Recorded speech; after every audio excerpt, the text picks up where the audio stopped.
Tonight's collective is an extraordinary lineup of event professionals.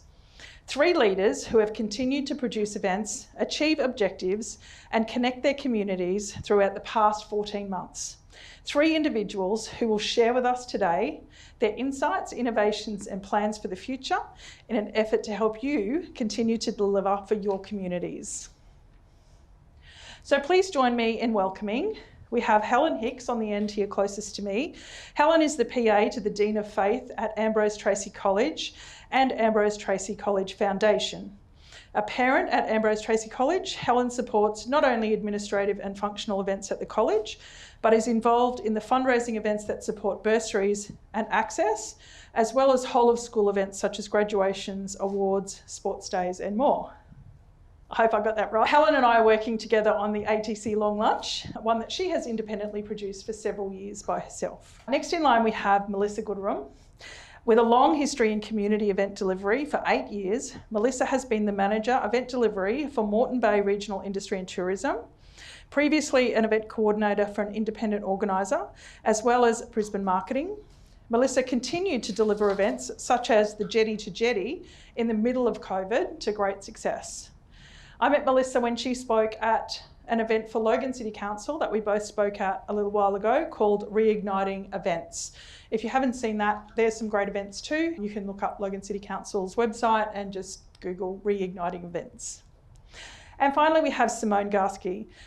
Simone is the CEO of the Royal Brisbane and Women's Hospital Foundation, a non-profit CEO with vast experience across healthcare, education and research. Simone demonstrates exceptional leadership in building strategic philanthropic programs, advancement, stakeholder engagement, communication and relationship management. Since 1985, Royal Brisbane and Women's Hospital Foundation has championed and fostered world-leading health innovation at the Hurst Health Precinct in Inner Brisbane. In that time, RBWH Foundation has distributed $50 million in support of cutting-edge medical and clinician-led research, latest equipment and technologies, and evidence-based patient care initiatives. And my relationship with Simone extends back to QUT, where she was the Director of Alumni Relations and a career that has spanned more than 17 years at the university. Our guests today have been given a few questions that I have prepared, and my objective for you today is to receive insights to enable you to continue to do your best work. I support the event community by providing access to all areas. It dates back to my music industry experience that I survived. Only a short time in, but I survived. I'm still alive. Red Lanyard Productions, supporting your event through production. The Event Planners Workshop, giving you guidance and support while you deliver your own events. And this, the Event Managers Network, where you can access the collective that makes up this wonderful, diverse industry. I'm going to start with you, Helen. And let's start by sharing the roster of events you have been responsible for delivering in the past 14 months. So no matter how small or large, whether they were virtual or in person, just share a little bit of insights into what you've had to deliver in the last 14 months. Well, as far as my duties at the college go, things were curtailed quite significantly, obviously, in the last year. My role involves being an administrator for a independent entity of the foundation, and I deal directly with the board and the board members and the directors there. I basically facilitate all the board meetings, and from that particular organisation we have made engagements with our alumni, which is actually only 2 years old. So we've grown from a 4 to 7 school as Nudgee Junior College, and 6 years ago we transformed into Ambrose Treacy College, heading towards Year 12, which our first crop of Year 12s were graduating in 2019. So last year was our engagement with some of the alumni, and the basis of that was basically a written communication, obviously because our direct in-person events were not possible. So last year, I can say from the foundation's perspective, it was a very small delivery of events, but from the college perspective, I certainly have involvement in the graduation and opening masses, and we use different venues and different suppliers for that sort of thing. The college itself has engaged with graduation ceremonies and also speech nights, or we call it a night of excellence. So there has been, from a college perspective, continuing events. However, we curtailed those and actually made a lot of those on site last year. So you still had to deliver all the graduations, all of the Absolutely. speech nights, awards nights. Yep. In some way, shape or form, you still had to So we do all of those actually had events. to deliver those in-house from the awards ceremonies, because engaging with venues and that sort of stuff and the cost base to do that for having no audience was a little bit silly to do. Yeah. So we did a lot of stuff in-house.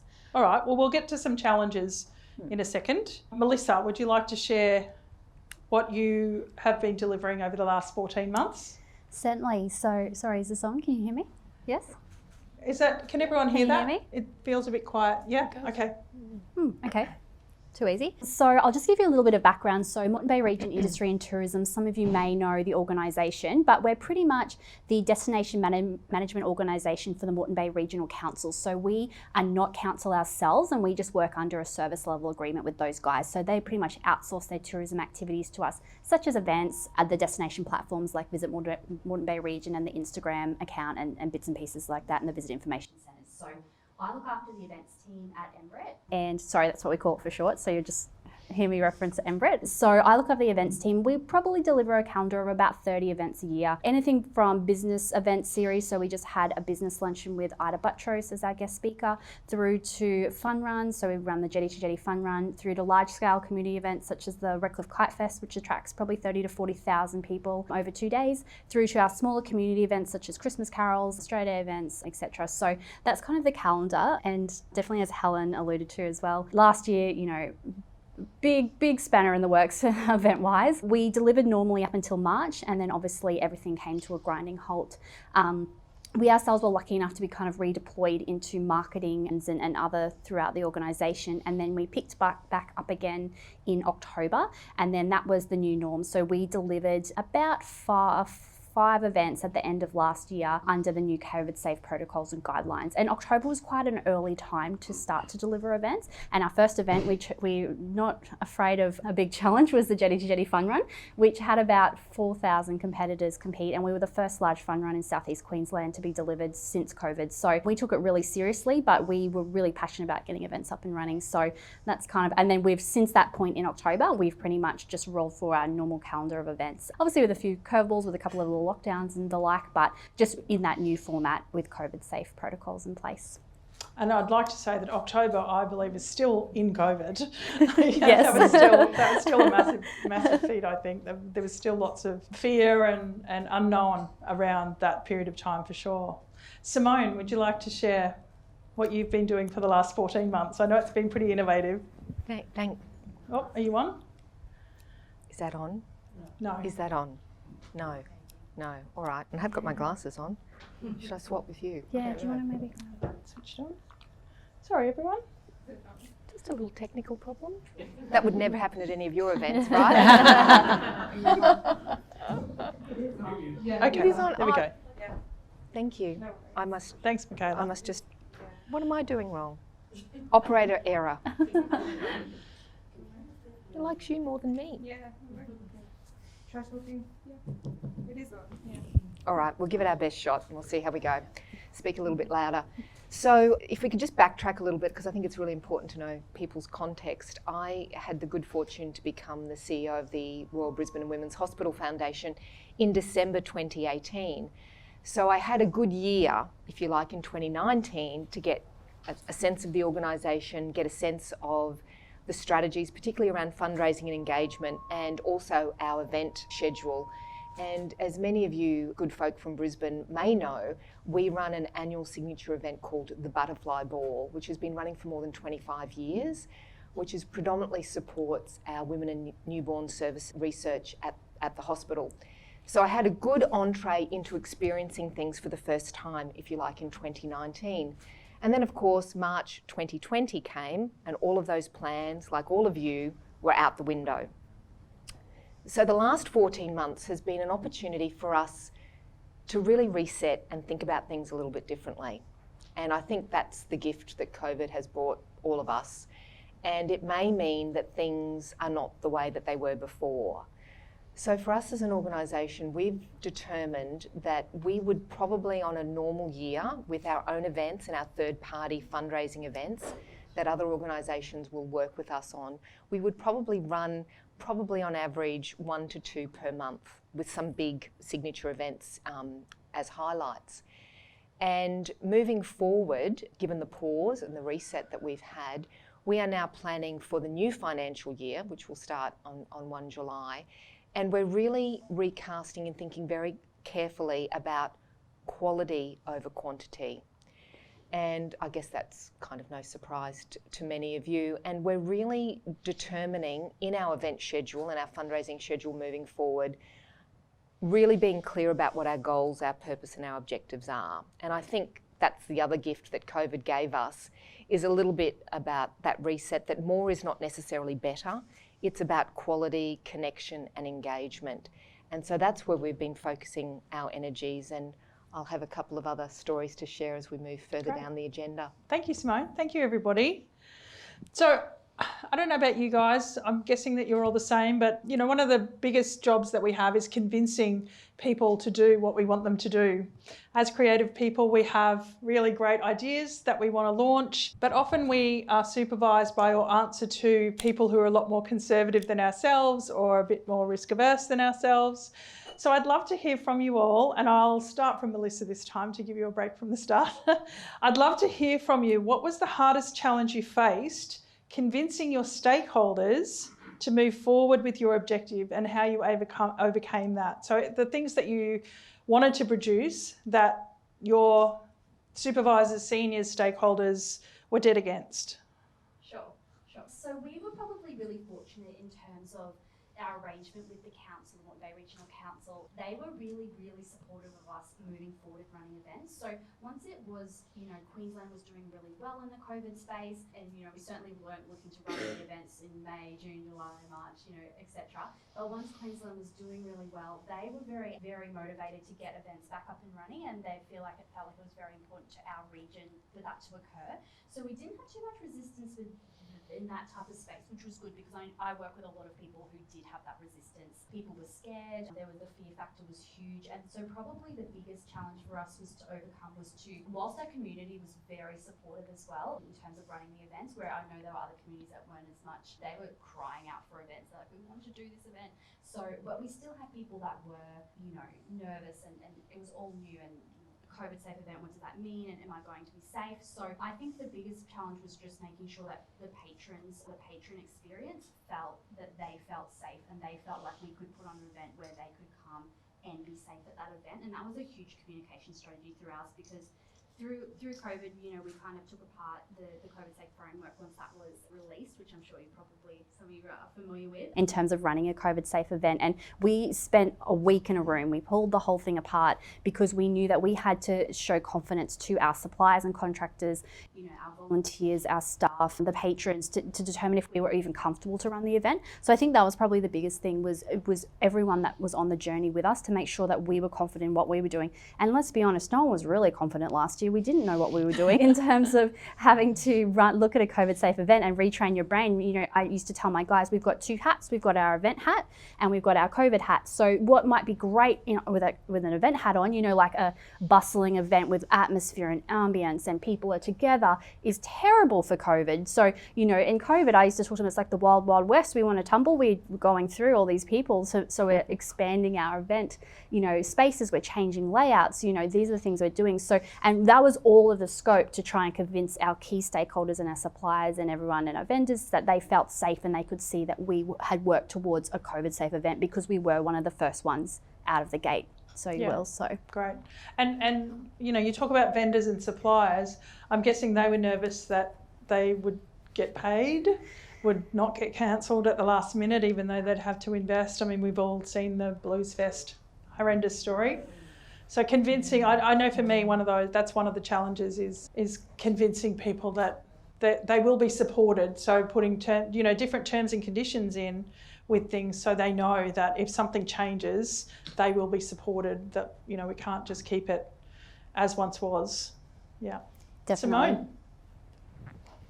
Well, I think we've hit on a few key topics already, and I think risk. I report to a board as well, and the risk management framework that we had at the beginning of 2020 looked completely different by the middle of 2020.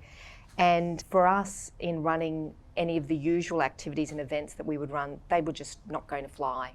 Even with a COVID-safe plan, we had just determined, being a hospital foundation in the broader remit of Queensland Health, that it wasn't appropriate for us to bring people together, even if it was COVID-safe. So we moved ourselves to the virtual environment, again, a world that I'm sure many of you are in, and we looked for other ways that we could deliver an engagement experience or a donor experience, but do it online. So instead of hosting the Butterfly Ball, which we would normally get 500 people at the convention centre, we decided to run health symposiums, to run information evenings, to look at the history of the foundation and the hospital, and package new content in a different way that we could offer to people from the comfort of their own home. And so our program changed very dramatically from an in-person experience to an online experience. And the board that I report to were very supportive of us trying a few different things. Some of them worked, some of them were epic failures, but we needed to try something a little bit different. And it was at this moment in time that we realised that, in line with not only being Queensland's largest hospital and on the front line, that we needed to really capitalise on that opportunity. And so we decided to run a coronavirus action fund.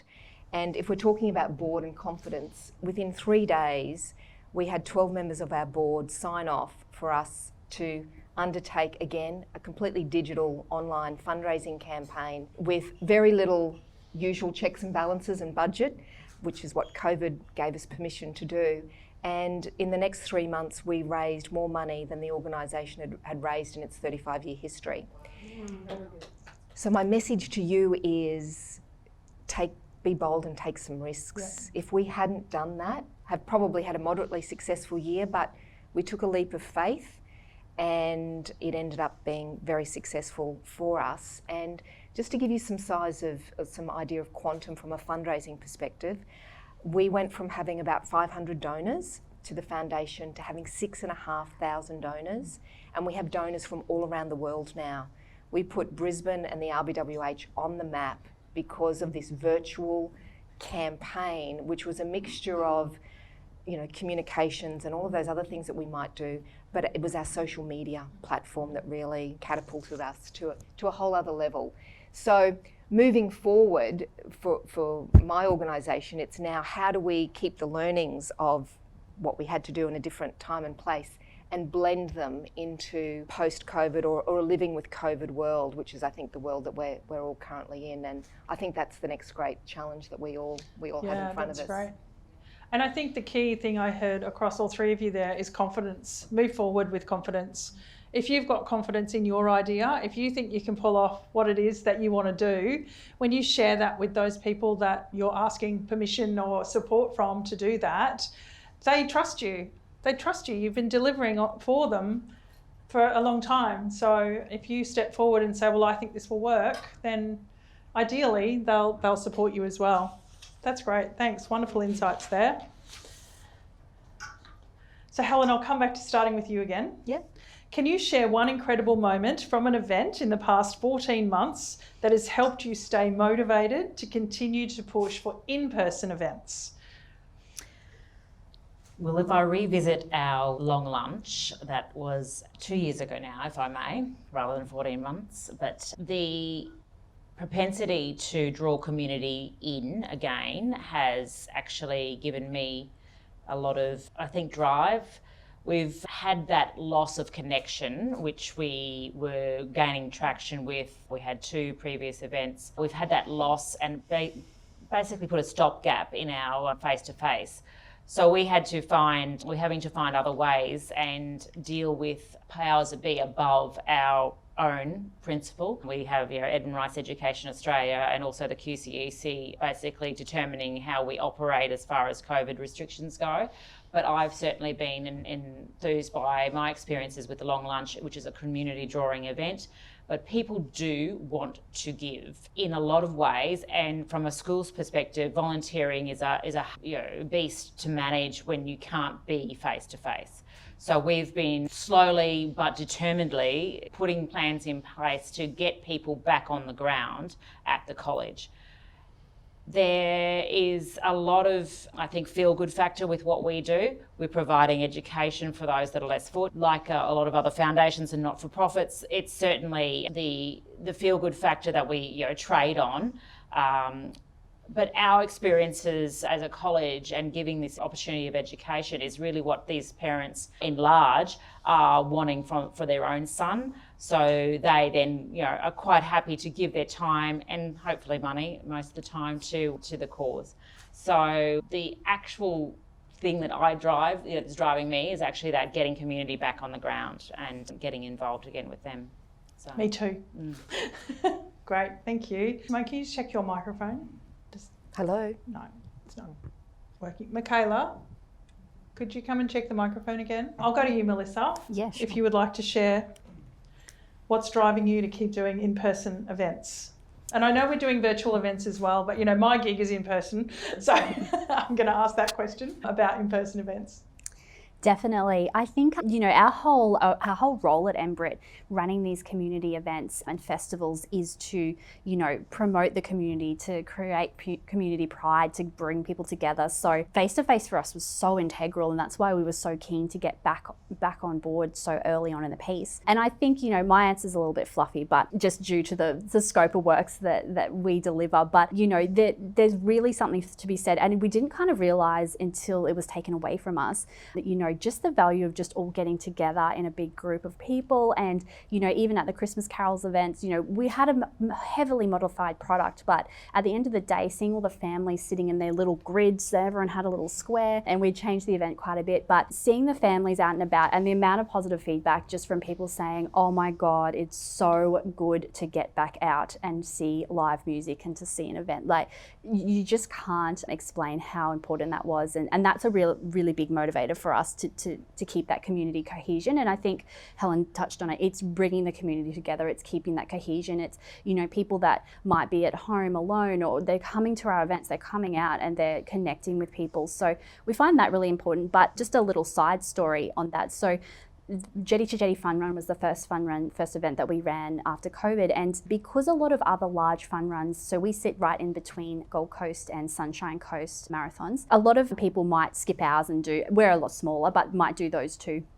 So because they were cancelled, we had a lot of people redirected to our event because they were like, this is great, we can get out and run. So we actually had an elite wheelchair athlete compete in our half marathon. We never had that competitor type before, and he's like, I just want to get out and I just want to race, and this is just giving me so much motivation. So he came down and he did the course, and after he finishes that, I'm never doing that course again. There are way too many hills. But he has now been working with us, and we've introduced a 10-kilometre wheelchair elite category into our race because he was really passionate about it, and if COVID hadn't have happened, so we're really, so that's just like a good news, a feel-good story that has arisen out of it. Yeah, that's fantastic. Thank you. Now, Simone, I don't know that you haven't been doing in person, have you? So feel free to share about virtual events. Well, I was going to say we haven't been doing in-person events the way that we might have done them in another time and place. And can you hear me? Or I'll just speak very loudly. No. But in a similar kind of feel-good way, we had to think a little bit differently about our donors and our supporters, given the fact that we couldn't bring them together for the usual sorts of events and activities that we might run. So instead of, and this is a curly one for you, Sally, instead of being an event where we'd bring people together, we actually decided to take individuals, and these were small groups of individuals, to the event or to the action. And in our case, it was the hospital, where it was safe to do that. So instead of having donor recognition or award nights, we did one-on-one, and yes, it was labour intensive, but I would argue that the value was incredibly worth the effort. We would take individuals in small groups on tours of the hospital, to meet key researchers, to meet patients.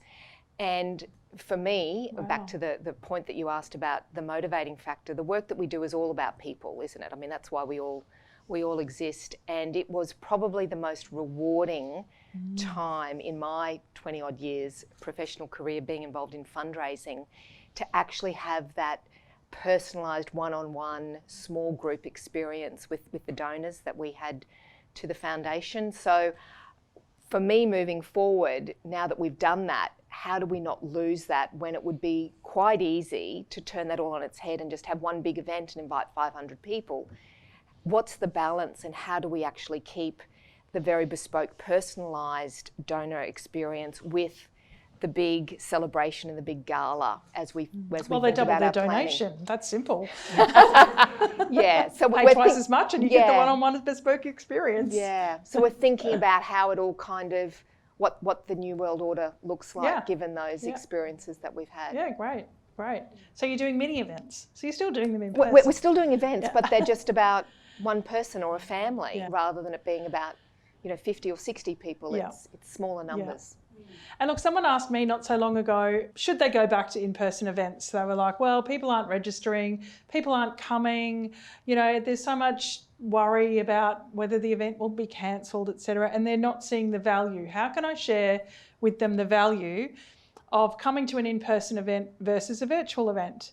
And I simply said, think about a concert. We've all got records in our cupboard, but there's nothing like going to a concert, and we can't explain it. We don't know why.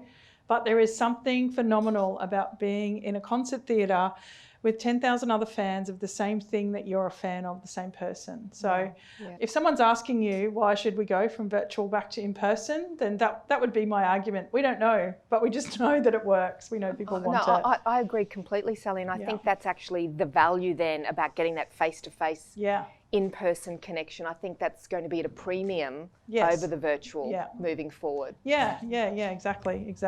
But the bespoke opportunities that you're providing, that's fantastic. That's really innovative, and I think, I'd be asking for a lot more money to be a part of that experience for sure. Okay, so I might go to you, Melissa, to start with, if that's okay. So what has your organisation done, if anything, to support small business throughout this environmental shift?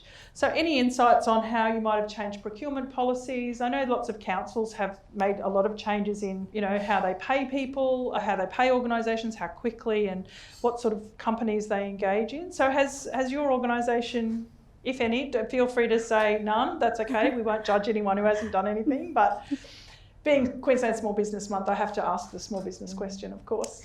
Certainly, and it's a great question. Pretty much, my answer is really, really easy. For us I'll share two examples, but the first one is the thing that we decided to do and our CEO was very passionate about was actually to just run events.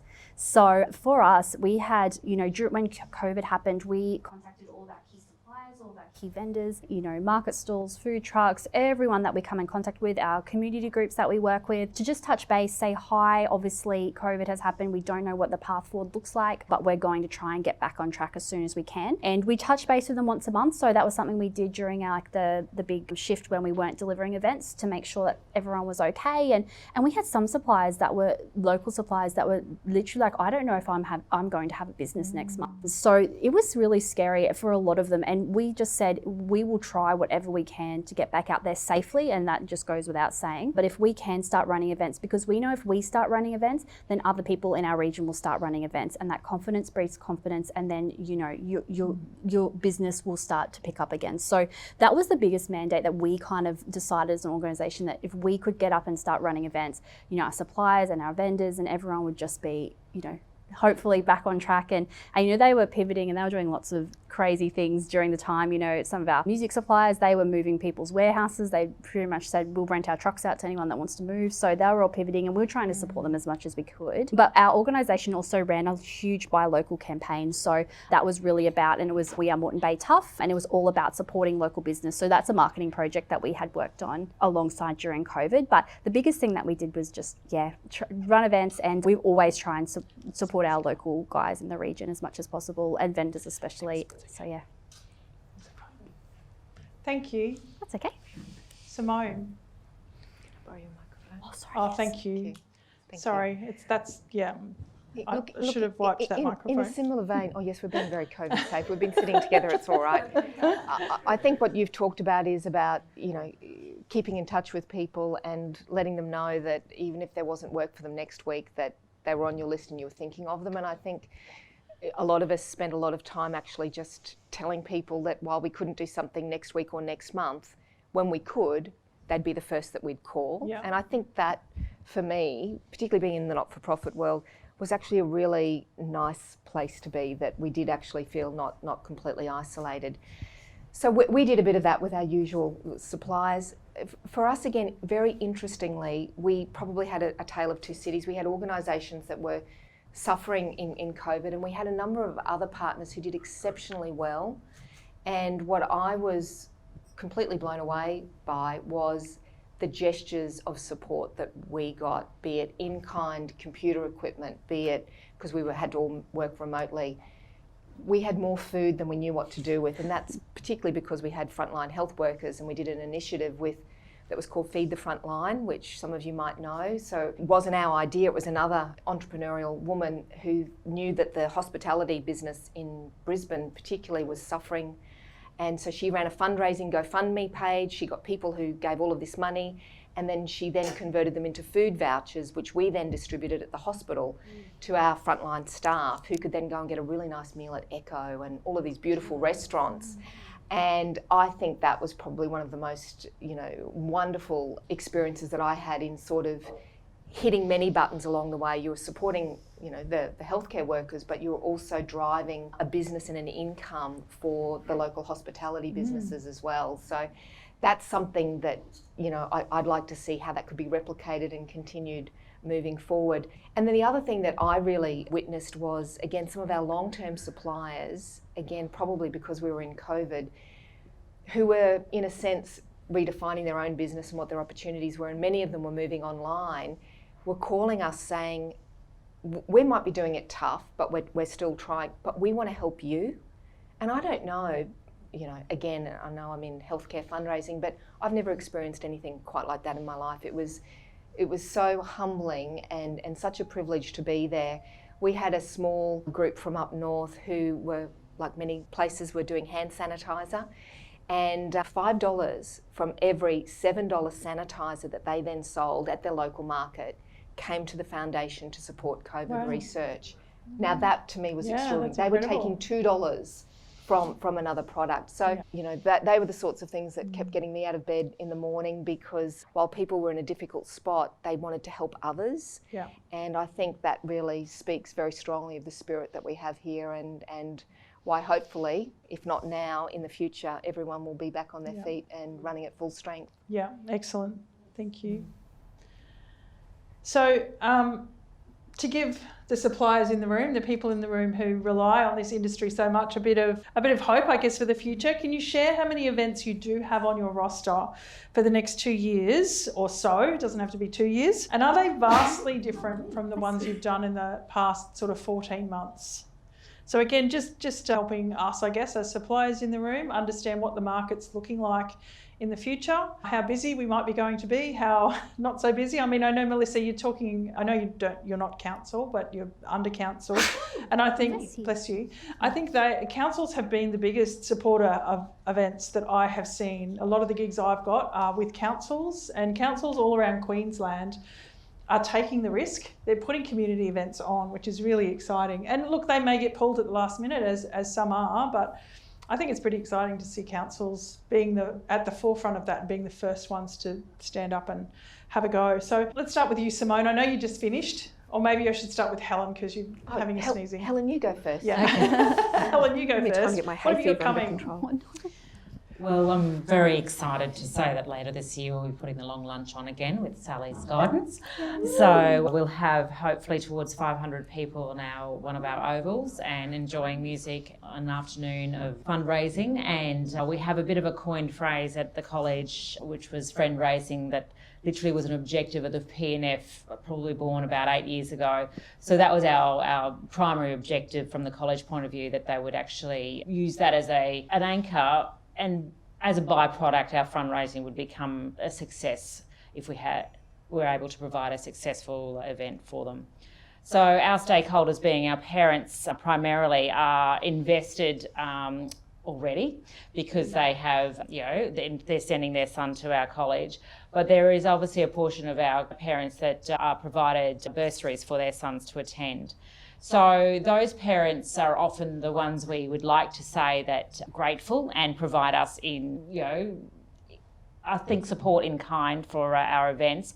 However, we rely on the generosity of a lot of people, and the events that are coming up that we would normally do being expanded, like our PNF of getting back to an in-person Mother's Day breakfast this week, which is really, we've had to reshape it. We would normally do a barbecue for around 800 people on the Friday before Mother's Day, so we've had to sort of reshape that to be, individually served, catered, boxed food, things like that. We are still planning to do. We just had our formal a week ago at the convention centre, so that went along as normal, if you would like to put it that way.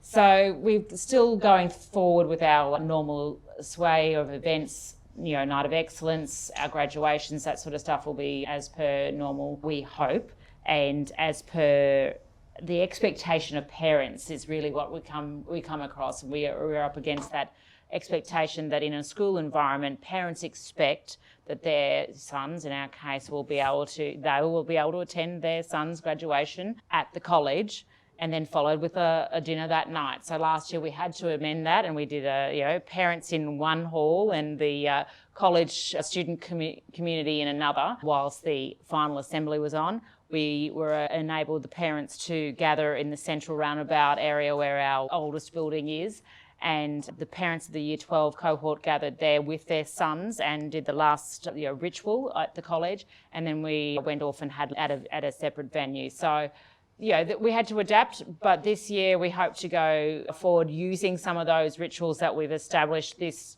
past year as a basis of something that not out of necessity anymore, but the fact that they actually worked. We actually had some successes, like you guys have said. So, that's moving forward. We'll use those as lessons and use those as examples of what people are actually prepared to do. Just because our college is steeped in 80 years of history doesn't mean we can't change something for the better. And I think COVID gave us the opportunity to do that. So, Simone, would you like to share? Yes, so we, in a similar vein, are getting all of our good old trusty favourites back out of the cupboard and the box that might have had a 12-month sort of break, and we're planning on being out there pretty, loud and proud with all of our regular events moving forward. So we've got a Giving Day coming up, which will have about 8,000 people on the Hurston campus, which will be pretty significant just before June. We will be also involved in a run that we're still figuring the details, and our butterfly ball will be back in November. And peppered between all of those, we're going to use, I guess, some time to think about how we do the in-person experience with maybe an accompanying virtual opportunity so that we can grow our audience and our connection more broadly, as I said, to those 6,500 people, many of whom don't actually live in Brisbane. So we're looking for the hybrid of the virtual and the in-person event. And they work really well. We did an Event Managers Network hybrid event in July last year. It was one of the first ones, and we just had a go.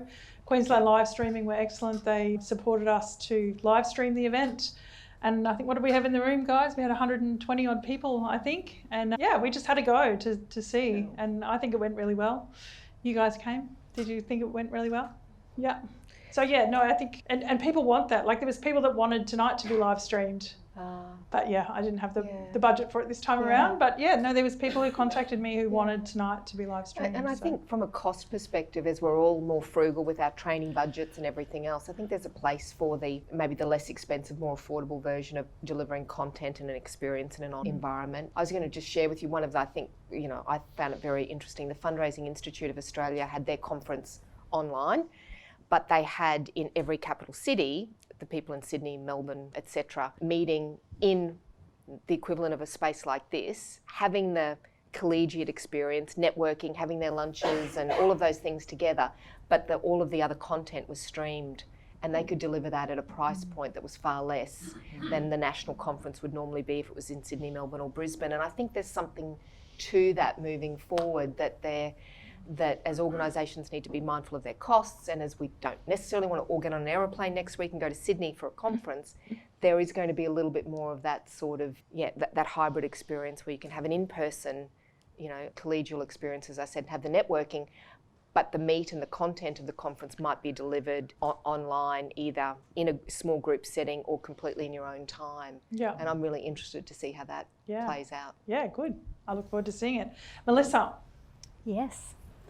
I'll share the mic. So I'll keep it short. We pretty much deliver a calendar of about 30 events a year, and we'll continue to do that this year. We've had a bit of a rough run the past couple of months. So we had a big concert in March, but that got rained out due to if everyone remembers, those 2 weeks where it just rained continuously. The venue that event was to be held does not play well with water at all. So we couldn't even get any vehicles on site. It was totally flooded. So that event sadly hit the floor. And then we had our large event Redcliffe Festival sales, which is on Good Friday, right around the lockdown time. So that one had to go as well. Yeah. So, and that's the nature of the beast. Like when you're out there running events at the moment, not only you're playing with weather, which is something we've always had to play with, now we've got the COVID out factor as well. So yeah, we're hopeful. We're still full planning. Our next event is one in the Hills District, in Moreton Bay, Hills Festival, Hills Carnival, and then we're moving to our big guns. So we've got Jetty to Jetty Fun Run back in July, and the Moreton Bay Food and Wine Festival, which will be held at the end of July, and then we just roll into Redcliffe Kite Fest and a heap of our other projects. So with those ones, we've definitely amended them, so they're in different formats. And what we're trying to do is protect our events. So we're trying to look at them to go, if a lockdown happened, or the restrictions tightened or they loosened, how does this site work? How does the event work? So we've moved our Food and Wine Festival. The location, it was currently held along Redcliffe Parade. I don't know if anyone knows where the jetty is in Redcliffe. We shut that road to run the festival there. We've moved it now down to Woody Point to just a large parkland, which means we can fence it, because we couldn't fence it before just because of the amount of alleyways and roads, and it's a lot deeper site, so we can spread people out a lot more, and so we can fence it to contact trace and ticket. And under the new event COVID safe regulations, we still need a COVID safe plan for that one. A lot of our other ones don't need it anymore, but that one does, because they'll be dancing. I know, woo! Didn't we all do a little dance? Oh, happened? we had a party. So I think so we're still moving forward the full calendar of events, all of our business events, but we're just looking at each of them and trying to put in some fail-safe measures so that if we need to be agile and move a couple of things around, we're still very confident that unless it's a full lockdown, we will be able to deliver the product. Yeah. So, and I think that's a great key point. If anyone out there is still wondering whether they can do what it is that they need to do, I think just adding it to your risk assessment is probably step one. It's just an extra thing that you put in your risk assessment, and that's when you come up with those innovative ways of, you'll identify what's not possible in a COVID environment, and then you'll be able to figure out, well, what do we do to mitigate this? So hopefully you're all doing risk assessments as part of your events. But I would encourage you to just start there. Start adding it into your risk assessment first, and then see what happens. I think, what have we done now? We've done 2, 3 for ATC. Yes. Just a few. Just a few. But it's good, we get to read the rules over and over and over again. Okay, Melissa, I'm going to come back to you again just to close off, just to keep the momentum going. So can you share a story or an inspiration or some sort of feel-good anecdote or advice as to why these people should stay in the room? Why should you stay in events? We've lost a lot of people. I don't know anybody who works in the industry in the room. It's hard to get staff. It's hard to get people to stay in this industry at the moment. So I wanted the panel to share with you some inspiration that will hopefully, if anyone's sitting here going, I don't know if I want to do events anymore, that will encourage you to continue doing them, because we need you. We need you in the industry. Definitely. Don't give up. No. Look, I'll admit I've been very, very lucky in my role that I was able to keep my job. I've friends with a lot of people in the events industry, and some of them weren't so lucky. Sometimes it's been a blessing, sometimes, it's put them on a different path, which is great. I think the biggest thing is, and I mentioned this before, was I am so passionate about events. I could talk underwater about events, I could talk someone's ear off about events. But I think the biggest thing is they're so integral to communities and societies, no matter what format they take. So whether, in fundraising events or, in the education system, they're all so important and they're all so different. And I think it was really highlighted last year when we didn't have them. So I think that's the first thing. And they're almost like the fabric of our society and our community, and their placemaking. You only have to look at like Toowoomba Carnival of Flowers just springs to mind straight away. They're so important in community pride. They're so important in getting people out. Even we connect with a lot of community groups like Rotaries and Lions and Apex clubs who we pay donations to work at our events. So they facilitate our traffic marshalling, or they put our roadside call flutes up, anything. And they said to us during COVID, they're like, guys, can we get some events, because we love this and we just want to get back out there, and it's given us purpose. And so even from our suppliers and the community groups we connect with, right through to the end user patron, they're just so important. And it we definitely, there's a million stories I could probably tell, but I've got two. So I'll refer to Jetty Fun Run again. So we have the 3 kilometre category, a 5, a 10 and a 21 kilometre. Every year there was a lovely lady that would complete the 3 kilometre. She was 95 years old and she had her Zimmer frame, and she would do the 3 kilometre race. Sadly, she passed away, and her family contacted us and said, do you have any photos of Dorothy competing in the race? Because she loved that event so much, and she was the last one across that finish line. Like, we were packing up behind her, but she finished it and her family were cheering, and we'd all go down and cheer for her. And it's those moments, like what you're doing is you're helping people make memories. Well, especially in like the type of events we run, and that is so important. So I think, and I remember one day at Kite Fest, which we get so many families to, and it's beautiful. You just see so many people making memories with their families. But this little boy walked in and he was like, Mum, it smells like birthday in here. Oh. And I don't know what birthday smells, but apparently we had it at Kite Fest. So I know, we could talk about the economic benefits, we could talk about everything, but overall, if you're not passionate about it and you don't have that little zing in your heart about events to get up and go, then it's just you're not going to have a good time. Yeah. And I think there's some of the things that you kind of cling to when you're bruised and dirty, and I've been cleaning up something that probably, I don't even know what it is that's on site, but dead rat or something, I don't know. But like, honestly, they're the moments that you really draw upon. And I think that's what our team do as well. And yeah, helping people make memories, and yeah, just some of those, like even Dorothy's family contacting us to say, we want to put a picture of her competing the race in her presentation at her wake, because it was an important part of her life. Yeah. I think. Yeah. That's brilliant. Thank you. Helen, would you like to share? I think the payoff for myself, and also many and all of the staff at the college, really, we are shaping young minds. And so if we have an opportunity to extend that to someone who may not have been able to afford a value-based education that we provide, it basically gives another element to that person's life that may not have been, had before.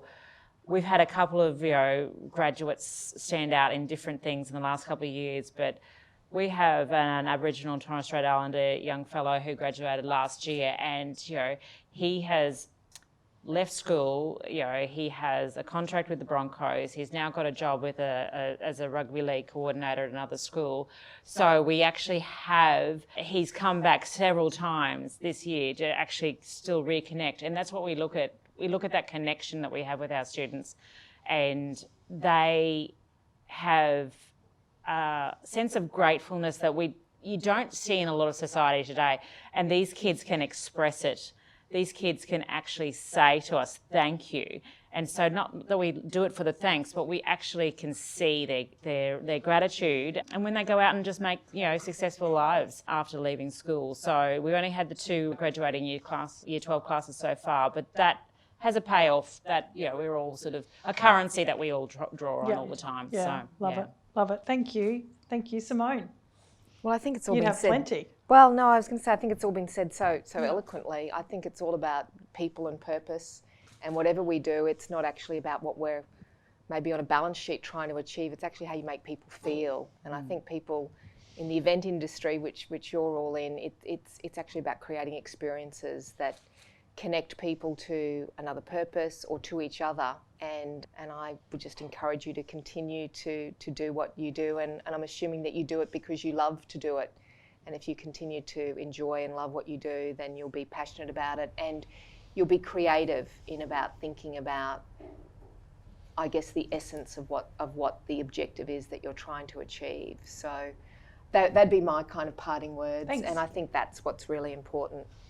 Beautiful, thank you. And I'm the same. Anyone who knows me, I'm all about why you're doing this and who you're doing it for. What's the audience going to get out of it, and what's the objective, what's the purpose that we're doing here. So they were really great insights, thank you. Can I ask you all to please give our lovely panel a round of applause? Helen, and Simone, thank you for your insights today. There is a little opportunity for some questions. If anybody has a question for anyone on the panel, pop your hand up.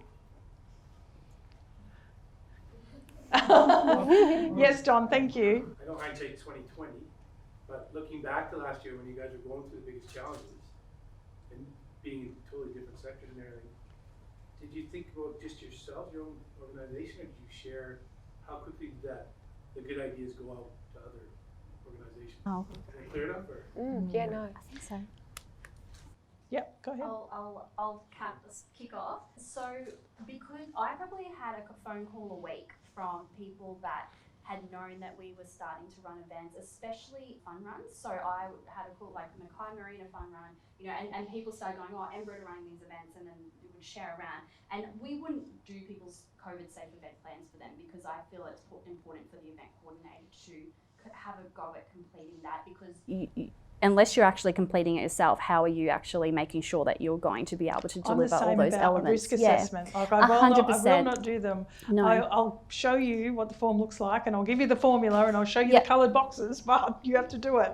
Certainly. So, and I'd say give it a go, and then send it to me, and we'll talk it through. So, and I can share what we've done. So, one of the really cool things, and this is getting planned life, but at Jetty to jetty, because we didn't fence, you can't physically fence 21 kilometres of course. Like you can't do it financially, physically you can't. So how did we control the check-in and check-outs of people? What Queensland Health came back with the advice was that the bibs, so every competitor receives a bib with a timing chip on it. When you cross over the start line and then you come through and cross the finish line, that's like your check-in and out, and it would be assumed that you would be on site maybe for an hour, 45 to an hour before each check-in, and they deemed that good enough. So fun runs were in saying, what are you doing for check-in? And then for spectators, we placed the QR code call flutes at areas where we knew that people would congregate. So we were very open in sharing that information with people. We didn't kind of hold it, because we felt as industry as a whole we need to help each other get up and running. But yeah, I wouldn't complete anyone's COVID safe plan for them. They did ask, and I said no, you've got to give it a go yourself.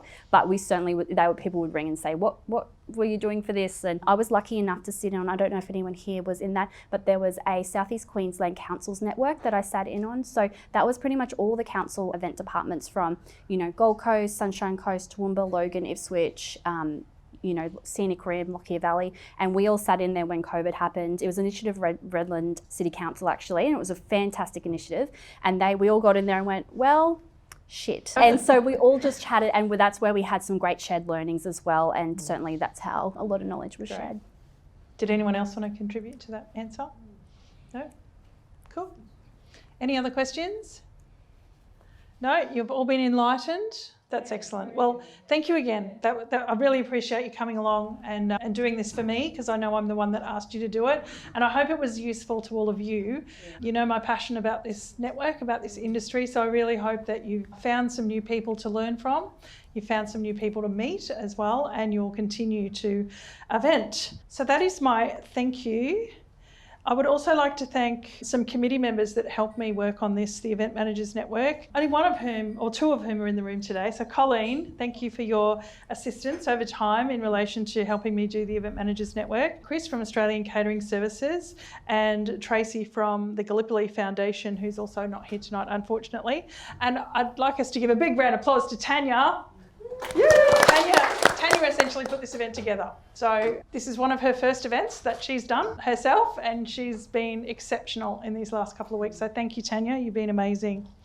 Of course, I want to thank the Queensland Government for their support for Queensland Small Business Month, the Brisbane Club as well, who has been a great supporter of me. I'm a member here. If anyone's interested in becoming a member, you can let me know. You need to be nominated and seconded. But this is a great club to be a part of. If you haven't been here before, there's 4 floors to this venue, and there's amazing spaces like cellar dining rooms and big dining rooms and lots of beautiful meeting spaces. So, but to hold an event here, the event manager has to be a member. So, just saying, if you need an event here, you need me.